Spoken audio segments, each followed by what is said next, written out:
To express to any female listeners right now who were thinking about a career within financial planning, why do you think a female should become a financial planner?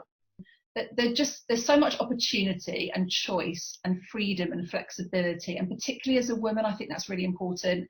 You know, if you are looking to grow a family, or equally if you're wanting to, there's lots of ladies that I know that are in their 50s and 60s in financial services that are now working part-time because maybe they've got aged parents and they're looking up, they're the caregivers of their parents, for example.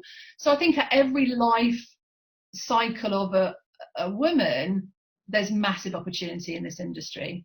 I think it's a really exciting place to be. So from a lifestyle perspective, it does match what a female will go through in their life in respect of their life events, and the job itself can sort of rotate around that. There's also a kind of big transition of wealth, isn't there, moving across to females also. Yeah. So there's a lot more there's going to be more female millionaires than ever, loads more women. There already is. Yeah.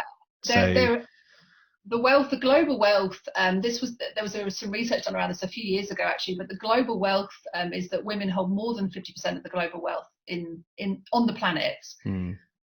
And that's interesting because if you think about it from a financial planning perspective, how are you attracting female clients into your practice? Financial coaching is one very easy example of ways to connect in with females. And the reason I say that is because if you think of the way that our brains operate, we tend to be biased on one side, either the left brain or right brains.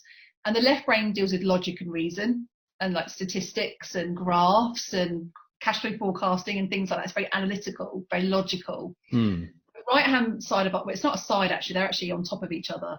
But the right side of the brain is more emotional. So one of the things I talk about in my program, for example, is, well, how are we connecting with both sides of the brain? Because if we're connecting with only one side, that's not necessarily going to turn people on who are more right brain centered. So that's another really good reason as to how are we connecting to that female audience, plus the fact that we're holding more significant wealth. I mean, it's crazy to think that it wasn't until the 1960s that women could open their own bank account. And now, 60 years in, we hold more global wealth than men. Now that's really powerful. And not just powerful from a client perspective, but think about the good that can happen when that happens. Because this is about creating powerful leaders. This is about leadership. This is about tribes, community, all of the things that women are particularly good at. We're very giving in our relationship to money. So you think of, and there's lots of stats to support this, that when women invest, they stick more than men because they're not trying to time the markets as much. And because of that, they actually get better returns. Historically, they get better returns than men. So actually easier clients to deal with as well, because they're less likely to want to come out of the markets when the markets are going up and down. They're also more likely to invest ethically. And so that does more good for the planet. So there's lots of positive reasons why we should be getting more women to invest.